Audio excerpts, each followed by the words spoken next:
Assalamualaikum warahmatullahi wabarakatuh. Perkenalkan, nama saya Nurfi Atin, NIM 4130023040, kelas 2B, Prodi Pendidikan Guru Sekolah Dasar. Mata kuliah Kajian Kebahasaan dan Kesastraan Indonesia.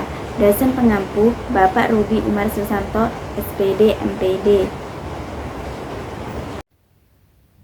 Baik, di sini saya akan membacakan rangkuman mengenai wacana. Pengertian wacana. Secara etimologis, istilah wacana berasal dari bahasa Sanskerta, wach atau wak atau vak, yang artinya berkata, berucap. Dalam dunia linguistik, kata wacana digunakan sebagai bentuk terjemahan dari istilah bahasa Inggris, discourse. Bila ditelusuri, kata discourse berasal dari bahasa Latin, discursus, yang berarti lari ke sana kemari, lari bolak-balik. Kata itu diturunkan dari dis, dari atau dalam arah yang berbeda, dan curer, lari. Dalam perkembangannya, kata discourse lebih banyak digunakan oleh para ahli bahasa dalam kajian linguistik. Sedangkan istilah diskursus berasal bentuk adjektifnya diskursif, lebih banyak digunakan oleh para ilmuwan sosial. Mulyono 2005. Bahasa dapat kita analisis atas bagian-bagiannya, tata bunyi, tata bentuk kata, tata kalimat, dan berdasarkan kandungan makna, semantik. Oleh sebab itu, kita seakan beranggapan bahwa bahasa merupakan suatu objek yang dapat dipisah-pisahkan. Namun, pada kenyataannya, manusia menggunakan bahasa untuk berkomunikasi. Ketika mereka berinteraksi, bahasa tidak dapat dipandang sebagai alat komunikasi yang dapat dirinci atas bagian-bagiannya, seperti tata bunyi, frasa, kalimat, dan makna. Semua unsur itu menyatu membentuk suatu kesatuan.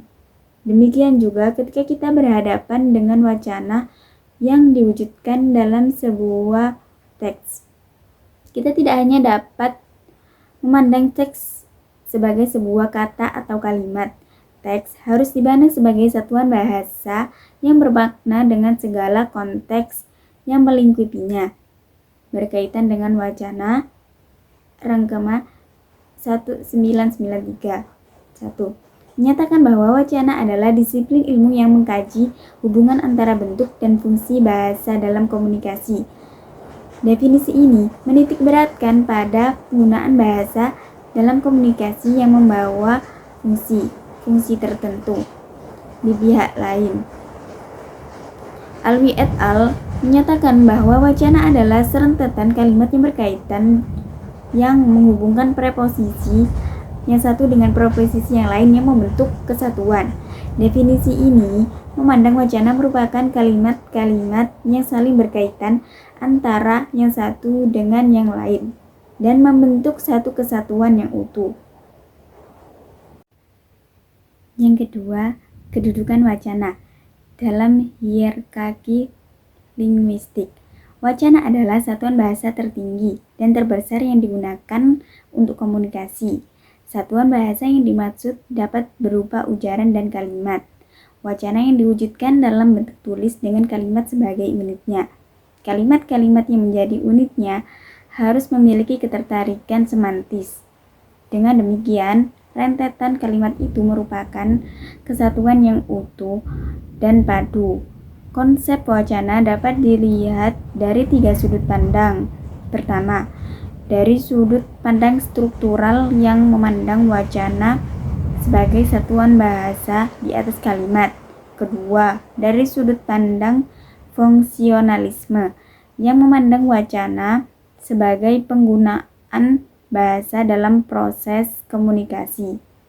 Dari sudut pandang fungsi nasionalisme, wacana akan dikaitkan dengan fungsi bahasa. Fungsi-fungsi bahasa yang dimaksud adalah fungsi emotif, fungsi konatif, fungsi referensial, fungsi fatik, dan fungsi metalingual. Ketiga, wacana dipandang dari sudut sosial-linguistik. Dari sudut pandang ini, wacana dilihat sebagai proses komunikasi yang melihatkan semua unsur komunikasi. Penafsiran atas sebuah wacana harus mengaitkan keberadaan wacana itu dalam konteks komunikasi sosial yang melibatkan petutur, bahasa yang digunakan, amanat, dan latar. Kedudukan wacana dalam hierarki bahasa tidak banyak berada di atas kalimat, tetapi juga berada paling atas dari semua tingkatan level gramatikal, yaitu paragraf, monolog, dan dialog. Keberadaannya yang tinggi menyebabkan perbedaan cara memahaminya. C. Persyaratan kewacanaan. Wacana dapat berwujud rangkaian kalimat atau ujaran. Namun, tidak semua rangkaian kalimat dapat menjadi sebuah wacana yang baik. Sebuah wacana akan menjadi wacana yang baik apabila memenuhi 3 persyaratan, yaitu keutuhan atau kohesi, kebaduan atau koherensi, dan kesatuan topik. Kohesi akan menandai secara formal adanya hubungan antar kalimat dalam sebuah wacana. Koherensi akan menandai hubungan antar kalimat atau antar ujaran secara semantik. Namun, wacana yang padu tidak selalu ditandai oleh adanya hubungan yang formal antar kalimat atau antar ujarannya. Topik merupakan peranti ketiga yang menjamin kewacanaan. Rangkaian kalimat yang berkaitan tetapi tidak mengacu pada topik yang sama tidak dapat menjadi wacana yang baik, bahkan tidak dapat disebut wacana. Yang D. Teks, koteks, dan konteks. Teks adalah semua bentuk bahasa, bukan hanya deretan kata-kata yang tercetak di atas kertas, tetapi teks mencakup semua jenis ekspresi komunikasi. Dengan kata lain, teks dapat berwujud bentuk tulis, dapat juga berwujud bentuk lisan, bahkan dapat berwujud gambar atau efek suara. Teks-teks yang saling berkaitan dalam arti teks yang satu merupakan tumpuan teks yang lain. Hubungan teks seperti itu disebut konteks. Dalam wacana, konteks merupakan cara untuk menafsirkan teks dengan mengaitkan teks sebelumnya atau teks yang mengikutinya. Selain konteks, dikenal juga konteks. Dalam kajian wacana, konteks tidak hanya dipahami sebagai tempat atau waktu terjadinya tindak suatu teks. Konteks mencakup semua aspek yang terlibat dengan terjadinya suatu teks. Konteks mencakup 9 unsur yang terangkum dalam akronim speaking. Sekian yang dapat saya sampaikan.